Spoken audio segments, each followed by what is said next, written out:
ٹھیک ہے، لیکن ترجمے کے ساتھ پڑھا ہے تو مجھے ملا ہے، ادروائز میں رٹے مارتا رہتا، ٹھیک ہے، جیسے ہمارے ہوتا ہے جی کہ 100 بچوں نے 7 سال کی عمر میں قرآن پاک حفظ کر دیا، ٹھیک ہے، وچ از اے گڈ تھنگ، لیکن یار وہ بچہ جب اگر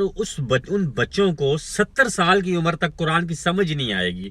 تو کیا آپ سمجھتے ہیں کہ یہ ٹھیک ہے؟ کہ اگر اس بچے نے 7 سال کی عمر میں قرآن حفظ کر لیا تھا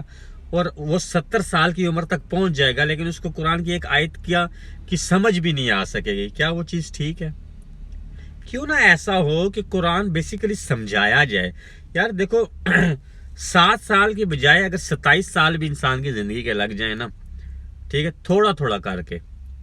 ٹھہر کر، باقی زندگی کے معاملات بھی ساتھ چلتے رہیں، ساتھ قرآن پڑھا جائے، بے شک ایک رکوع پڑھا جائے لیکن سمجھ آ جائے اس کو،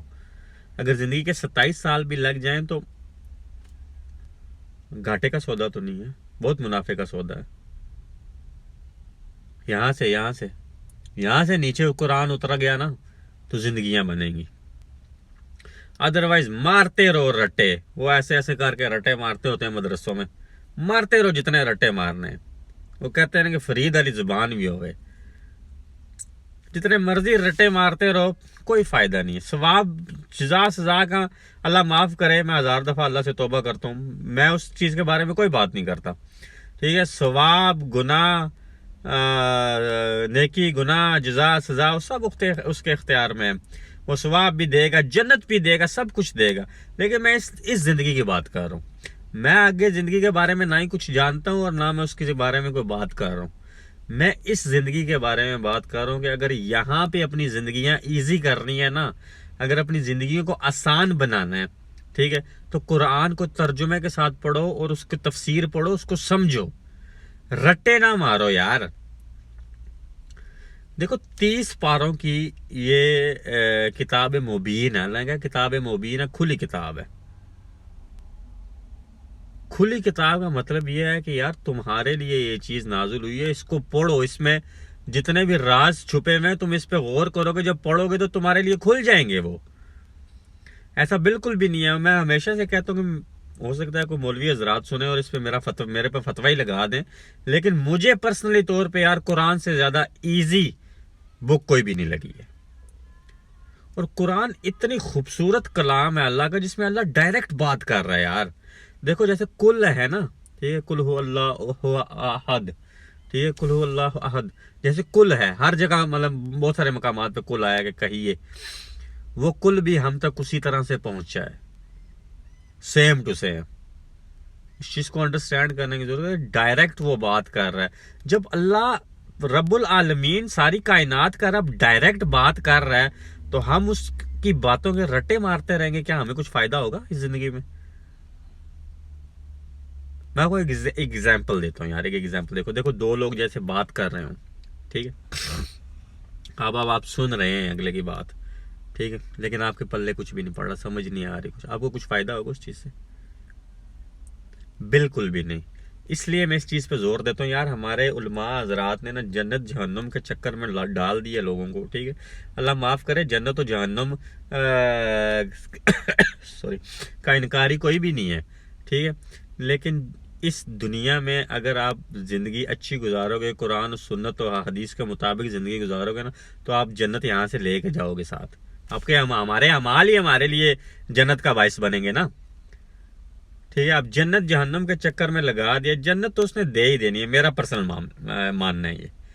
ٹھیک ہے، اب اس پہ کوئی فتویٰ لگے جو کچھ مرضی لگے، جنت اس نے بنائی میرے لیے، جنت اس نے مجھے دے دینی ہے، یعنی کہ انسان کے لیے۔ دیکھو سورت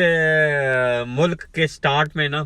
اللہ تعالیٰ نے فرمایا، میرے ذہن میں ایک سوال گردش کرتا رہتا تھا کہ کیوں بنایا اللہ نے یہ سارا جہان اور یہ کس طرح سے؟ اللہ نے سورہ ملک میں فرمایا کہ میں نے حیات پیدا کی ہے، ٹھیک ہے، یعنی کہ یہ سارا جہان بنایا، انسان کو بنایا اس لیے کہ میں دیکھ سکوں کہ کون اچھے اعمال کرتا ہے اور کون برے اعمال کرتا ہے۔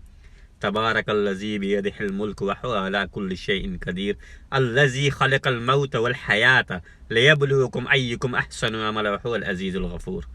ٹھیک ہے، اور بڑا غفور ہے، بخشنے والا۔ لیکن میں نے جب اس کو پڑھا، اس کو سمجھا، تو مجھے اپنے سوال کا جواب مل گیا، ٹھیک ہے. بیسیکلی وہ دیکھنا چاہتا ہے کون اچھے کام کرتا ہے. اس نے موت و حیات بنائی ہے, بیسیکلی وہ دیکھنا چاہتا ہے کون اچھے عمل کرتا ہے کون برے عمل کرتا ہے. اب اچھے اعمال اور برے اعمال کی ڈیفینیشنز بھی ہر بندے کے نزدیک ڈفرینٹ ہے, لیکن اسلام نے وہ ساری چیزیں بتائی ہوئی ہیں. ان کے اوپر میں زیادہ بات نہیں کروں گا, لیکن بیسیکلی میرا بات کرنے کا مقصد یہ ہے یار کہ اس کی عبادت کرو کیونکہ وہ عبادت کے لائق ہے, کیونکہ وہ ہمارا خالق ہے, اس پورے جہانوں کا خالق ہے. ٹھیک ہے, صرف اس لیے نہ یار اس کو یاد کرو یا صرف اس لیے عبادت نہ کرو کہ وہ ہمیں جنت دے دے گا. جنت وہ دے ہی دے گا یار, میرا تو ماننا یہ ہے, میرا گمان ہے, میرا ماننا ہے کہ جنت وہ مجھے دے ہی دے گا, بٹ مجھے اسے پہچاننا ہے, مجھے جاننا ہے کہ میرا خالق کون ہے.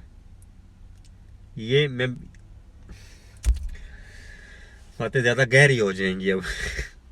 اپنا بہت سارا خیال رکھیے گا, ملیں گے انشاءاللہ نیکسٹ ویڈیو میں, اور چینل ضرور سبسکرائب کر دیجئے گا. جنت جہنم ٹھیک ہے, میں یہ نہیں کہہ رہا ہوں کہ اللہ معاف کرے کہ اس کا کوئی انکاری نہیں ہے, لیکن